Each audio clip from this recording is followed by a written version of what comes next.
Malam ini aku mau cerita mengenai sebuah kisah klinik yang ujungnya jadi tindakan kriminal, di mana ada sepasang kekasih yang dengan tega menghilangkan nyawa teman kerja mereka sendiri buat jadi tumbal pesugihan. Ini ceritanya real nyata ya guys, terjadi pada tahun 2019 lalu dan sempat ramai diberitakan di media ketika itu ya guys. Nah, buat tahu kisah lengkapnya langsung aja ya, kita rangkum bareng isi Google.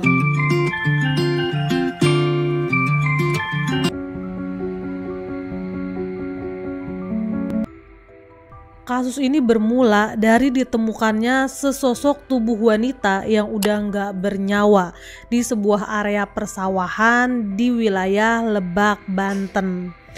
Nah, awalnya guys, yang pertama nemuin ini adalah seorang peternak. Dia tuh kayak lagi nyari makan lah buat ternak-ternaknya. Nah, tanpa disangka-sangka dia ini malah menemukan sosok tubuh wanita yang kondisinya tuh udah nggak bagus guys. Nah, kejadian ini langsunglah dilaporin ke polisi setempat. Pihak kepolisian langsung datang ya guys buat ngecek. Nah, setelah itu langsunglah dilakukan proses identifikasi gitu ya. Nah, polisi tuh nggak butuh waktu lama buat nemuin identitas si korban ini, karena keesokan harinya ada satu keluarga yang datang nih ke kantor polisi. Mereka tuh bilang memang lagi kehilangan satu anggota keluarga mereka yang udah nggak pulang-pulang, dan ciri-ciri yang disebutin sama polisi tuh mirip sama anggota keluarga mereka ini. Setelah dicek sama polisi, ternyata betul aja guys. Korban ini pun teridentifikasi sebagai seorang wanita bernama Asih. Usianya 45 tahun dan merupakan warga Palmerah, Jakarta Barat. Pihak kepolisian langsung lah ya menggali informasi dari pihak keluarganya Asih ini. Siapa yang terakhir ditemui Asih, terakhir tuh dia pergi kemana. Nah, tiba-tiba aja ibunya Asih tuh teringat kalau ternyata Asih tuh sempat izin ke ibunya buat pergi sama teman kerjanya ke Bogor. Dan setelah itu dia nggak pulang-pulang lagi ya guys.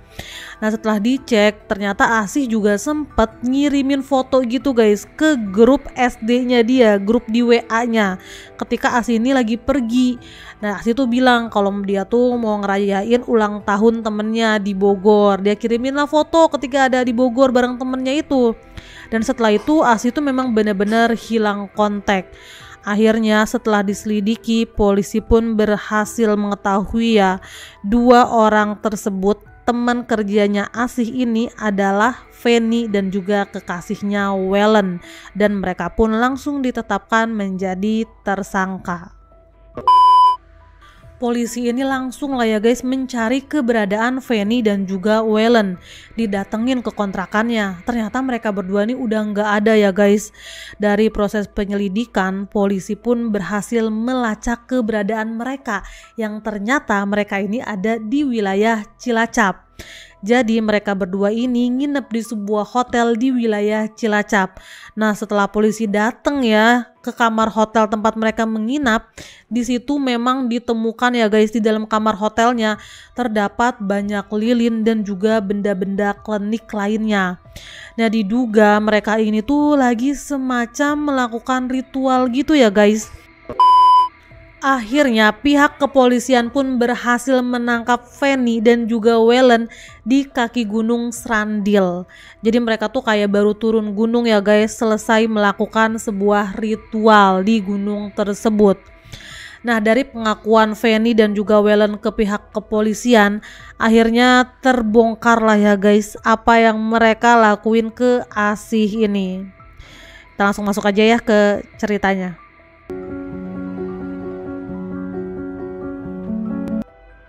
Jadi Feni dan Wellen ini adalah pasangan kumpul kebo ya guys. Mereka itu belum nikah tapi udah tinggal satu rumah. Feni ini adalah OB ya guys di salah satu perusahaan. Bareng nih kerjanya sama Asih, satu tempat kerja mereka. Sedangkan Wellen ini dia tuh awalnya adalah driver taksi gitu guys. Tapi karena beberapa kali nabrak akhirnya dia pun di PHK. Ujungnya Wellen ini jadi OB juga di tempat yang sama. Nah, sebenarnya mereka bertiga ini ya guys, Feni, Wellen sama Asih itu ya saling kenal. Balik ke kisahnya si Feni dan Wellen ini ya guys. Ternyata mereka berdua tuh sering meratap gitu guys, kayak ya ampun kok susah banget ya nyari duit, gimana nih caranya biar cepet kaya. Nah akhirnya si Fanny dan juga Waylon ini memutuskan ya guys buat nyari jalan pintas supaya bisa cepet kaya. Mereka pun memutuskan buat pergi ke sebuah petilasan di wilayah Cilacap buat ketemu sama seorang guru spiritual. Dan akhirnya mereka pun kayak bersemedi gitu lah guys ya di sebuah gunung. Nah setelah itu guru spiritualnya tuh bilang, kalau kalian mau kaya dengan cepet, kalian tuh harus ngelakuin ritual pesugihan. Nah setelah itu Fanny dan Waylon ini kan balik lagi ya, pulang lagi lah ke Jakarta. Nah di sini si Fanny tuh ya guys ngerasa kayak dia tuh kok kayak sering dapet bisikan gaib gitu. Sampai akhirnya dia tuh dapet sebuah mimpi, dimana di mimpinya itu dateng nih guru spiritualnya dan bilang, kalau kamu mau cepet kaya, kamu tuh harus melakukan ritual pesugihan dengan mengorbankan, memberi tumbal gitu ya, seorang nyawa manusia. Ini kan menurut pengakuannya si Fanny ke polisi ya guys. Tapi kalau menurut polisi, si Fanny dan juga Waylon ini setelah pergi ke guru spiritualnya ini, mereka tuh kayak bener-bener kepikiran banget, mikirin terus apa yang diomongin sama guru spiritualnya. Bener-bener dipikirin banget sampai akhirnya kebawa mimpi. Fanny pun ceritain lah mimpinya dia ini ke Waylon. Dan mereka berdua pun percaya ya guys kalau mimpi ini adalah petunjuk, adalah wangsit yang harus mereka laksanakan. Nah mereka berdua diskusi lah, kira-kira siapa nih yang bisa dijadiin korban, dijadiin tumbal buat pesugihan yang akan mereka lakukan. Nah di sini Fanny tuh ngasih saran, gimana kalau teman kerja aku aja nih si Asih, dia ini kan mohon maaf ya guys janda katanya Asih ya, dan juga Asih tuh orangnya gampang lah, maksudnya mauan kalau diajak kemana-mana. Nah menurut pengakuannya Fanny kayak gitu, tapi menurut keterangannya Fanny ke polisi, polisi tuh menduga kalau si Fanny itu kayak menaruh cemburu gitu guys sama Asih.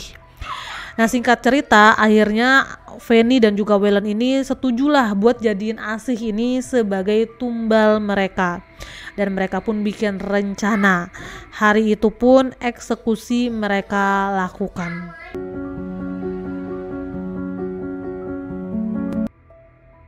Fanny ini pun ngajaklah Asih buat merayakan ulang tahunnya di wilayah Bogor. Nah sesuai dengan dugaan Asih nih langsung mau ya guys. Mereka pun janjian lah buat pergi tanggal 19 Agustus 2019. Nah di hari itu Fanny dan juga Waylon datang lah buat jemput Asih di wilayah Tanah Abang. Mereka janjian sekitar jam 11 siang ya guys. Nah ketika datang Fanny sama Waylon ini pakai sebuah mobil yang ternyata mobilnya ini hasil pinjaman ya. Waylon tuh pinjam ke salah satu temennya di tempat kerja dia yang lama, karena dia kan sebelumnya adalah driver taksi ya guys. Nah ketika di perjalanan Fanny ini ngasih kayak minuman cola gitu guys ke Asih. Nah ternyata minuman ini tuh kayak udah dicampur sama obat pusing gitu guys, 2 tablet. Nah harapannya si Asih ini bakal jadi ngantuk, tidur, teler gitu ya guys. Tapi ternyata Asih ini kuat banget guys, dia gak kenapa-napa, padahal dia udah minum semua tuh kolanya sampai habis. Malah sepanjang perjalanan dia ya sehat-sehat aja dan ngajak ngobrol terus gitu ya guys. Akhirnya Fanny sama Waylon ini bawalah si Asih ini ke rumah kontrakan mereka di wilayah Ciampea, Bogor. Nah setelah sampai Asih tuh langsung diajak lah sama Fanny buat makan bakso gitu ya. Nah ketika lagi makan bakso ini ya guys, ternyata si Asih tuh sempat foto bareng lah sama Fanny. Dan fotonya dikirim lah sama Asih ini ke grup WA SD-nya mereka gitu ya. Grup AWSD-nya dia bilang, lagi happy nih healing makan bakso di Bogor gitu ya guys. Nah setelah mulai malam, hari mulai gelap, mereka balik lagi lah ke kontrakannya Fanny. Baru sampai depan pintu kontrakan, Fanny tuh bilang, kamu masuk duluan deh Asih, aku mau keluar dulu bentar mau beli obat gitu, nggak ada siapa-siapa kok di dalam. Nah Asih yang nggak ada curiga ya, dia langsung masuk lah dan menuju ke salah satu kamar. Ternyata di dalam kamar tersebut tuh udah ada Waylon ya guys, pacarnya si Fanny tadi. Dia tuh ngumpet di belakang pintu. pas Asih masuk, Wellen ini langsung menyerang Asih dari belakang. Dia tuh langsung digituin ya guys, Asih langsung digituin sekuat tenaga. Asih tuh sebenarnya berusaha buat ngelawan, tapi karena memang ya kalah tenaga ya, secara dia cowok. Dan si Wellen ini kan juga memang udah kesetanan ibaratnya guys ya. Akhirnya si Asih pun sekuat tenaga sampai akhirnya Asih pun jatuh dan gak bergerak lagi ya guys. Asih ini kan udah gak bergerak lagi ya guys, udah tergeletak lah di lantai. Tiba-tiba aja si Wellen ini malah datang nafsu bejatnya. Dia pun langsung ngebukalah pakaiannya Asih dan ngegituin Asih ya guys sebanyak 2 kali loh. Nah setelah itu dia barulah ngehubungin si Fanny. Dia bilang cepetlah pulang, ini si Asih udah gak ada gitu. Nah Fanny buru-buru lah langsung pulang ya. Pas dia sampai kontrakan, bener aja ya guys, dia ngeliat temennya ini udah tergeletak di lantai dan gak bergerak lagi.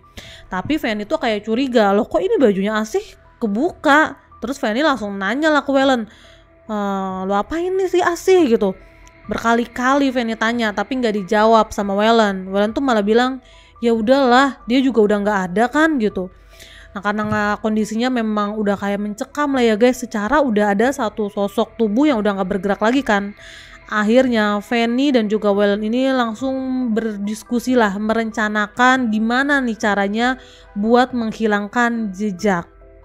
Mereka pun akhirnya sepakat lah ya buat ngebuang tubuhnya Asih ini ke wilayah Lebak, Banten. Nah setelah itu Fanny langsung lah ngambilin barang-barang yang ada di tubuhnya Asih ini ya guys. Dia sempat ngambil uang 100.000 di dalam dompetnya, e-money-nya dan juga handphonenya Asih. Nah habis itu mereka tuh ya guys masih sempet-sempetnya buat ngedoain Asih katanya. Mereka baca Yasin terus berdoa semoga arwahnya Asih ini bisa tenang gitu ya guys, diterima di sisi Allah. Ini yang bikin agak-agak bingung ya guys. Nah setelah mereka ini berdoa ke Allah Subhanahu wa Ta'ala buat arwahnya Asih, Fanny dan juga Wellen memulailah ritual pesugihan mereka. Fanny ini bikin kopi hitam, terus mereka berdua langsung merapalkan mantra-mantra ya guys. Setelah itu mereka pun melakukan persembahan. Jadi jasadnya Asih ini dipersembahkanlah buat ritual pesugihan mereka ini. Nah setelah semua ritualnya ini selesai mereka lakukan, mereka pun langsung membawa jasadnya Asih ke wilayah Lebak, Banten. Di perjalanan mobil mereka tuh sempat berhenti dulu ya guys buat ngebuang tas sama dompetnya Asih. Terus lanjut lagi lah mereka ya. Sampai akhirnya mereka pun tiba nih di sebuah wilayah area persawahan gitu ya guys, yang benar-benar sepi banget di kawasan Maja, Lebak, Banten. Nah setelah itu tubuhnya Asih ini mereka taruhlah di semak-semak ya guys. Mereka pun setelah itu ya balik lagi lah ke kontrakan mereka di wilayah Bogor. Nah beberapa hari kemudian barulah mereka ini ngejual handphonenya si Asih ini ya guys seharga 650.000. Nah setelah itu mereka pun pergi lagi lah, balik lagi ke Cilacap buat melanjutkan ritual pesugihan yang mereka lakukan ya guys. Mereka datang ke Gunung Serandi lagi buat bertapa, buat melanjutkan lah ritual pesugihannya. Nah tanpa mereka sadari kejahatan mereka ini udah terbongkar ya guys sama pihak kepolisian. Nah setelah mereka ini selesai melakukan semua ritual pesugihan, mereka turun gunung dan di kaki Gunung Serandil ini mereka langsung ditangkap oleh pihak kepolisian. Setelah tertangkap, Fanny dan Wellen ini mengakui ya guys semua perbuatan mereka. Nah atas kejahatan ini Wellen itu terancam mendapatkan hukuman seumur hidup, sedangkan Fanny terancam hukuman 15 tahun penjara. Tapi pada akhirnya hakim ini menjatuhi hukuman yang lebih ringan ya guys. Wellen ini dijatuhi hukuman 12 tahun penjara, sedangkan Fanny 6 tahun penjara guys. Oke, itu dia kisah aku malam ini. Miris ya guys, sedih dan gak ngerti sih sebenarnya harus komen kayak gimana lagi. Ya ini adalah part paling menakutkan dari sebuah ritual ataupun ilmu hitam lainnya ya guys, karena ujung-ujungnya tuh jadi tindakan kriminal. Nah, semoga ada manfaat yang bisa diambil dari kisah ini, bisa jadi pembelajaran buat kita semua ya guys. Kalau memang gak ada tuh yang namanya jalan pintas buat meraih kesuksesan ya guys. Semua itu memang butuh proses, doa, dan juga usaha. Oke, sampai ketemu di video aku selanjutnya dan bye-bye.